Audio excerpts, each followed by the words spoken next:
Did you know the book of Psalms isn't called Psalms in Hebrew? Well, it's not, and I'll tell you why that could be helpful for you. So, the word Psalms comes from the Greek word psalmos, which means a song sung, often with stringed instruments. And that's how it appears in the Septuagint, which is the Greek translation of the Hebrew scriptures. But in Hebrew, the book is called Tehillim, and Tehillim doesn't mean songs, it means praises, plural. So the root for Tehillim, let's do an etymological breakdown here. The root word for Tehillim is halal, which means to praise, to boast, to shine, to even celebrate loudly. And if you add the at the end, you get Tehillah, to praise, and making it plural, Tehillim. The I am at the end makes it plural. Simple. And it's also loosely connected to the word hallelujah, praise Yah for Yahweh, or like Jehovah, right? So the Greek word kind of gives us a song to play, and the Hebrew gives us a heart that praises. Same book. So the Greek emphasizes songs, like music, which is how Westerners, I would imagine, tend to approach the book. The Hebrew title emphasizes worship and praise.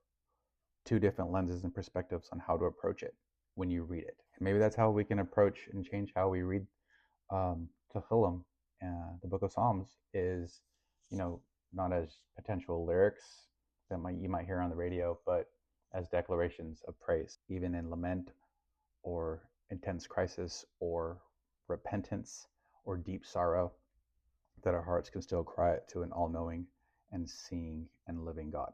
And from some of the research that I've done, I wanted to add a few things. And from like a rabbinical perspective, Tehillim is doing something more rich and more nuanced than simply helping people worship and pray.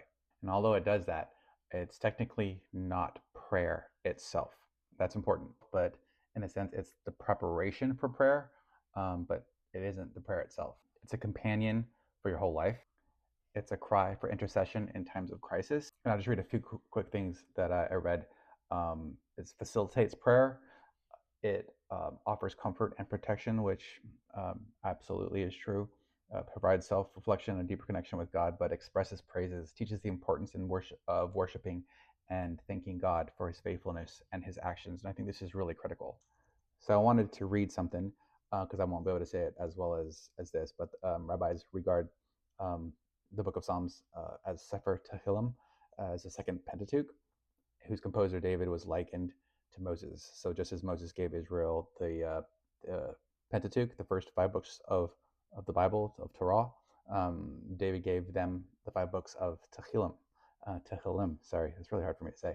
So the rabbinical view, I'll say this, and I'll keep reading, is that Tehillim sits at a fascinating intersection. It's not quite prayer, it's not quite liturgy, and it's not quite Bible study, but it participates in all three. And it gives people the language of the soul, which I think is really beautiful. And when they can't find their own words, and it opens the heart so that real prayer can follow. So God bless you. Go pray.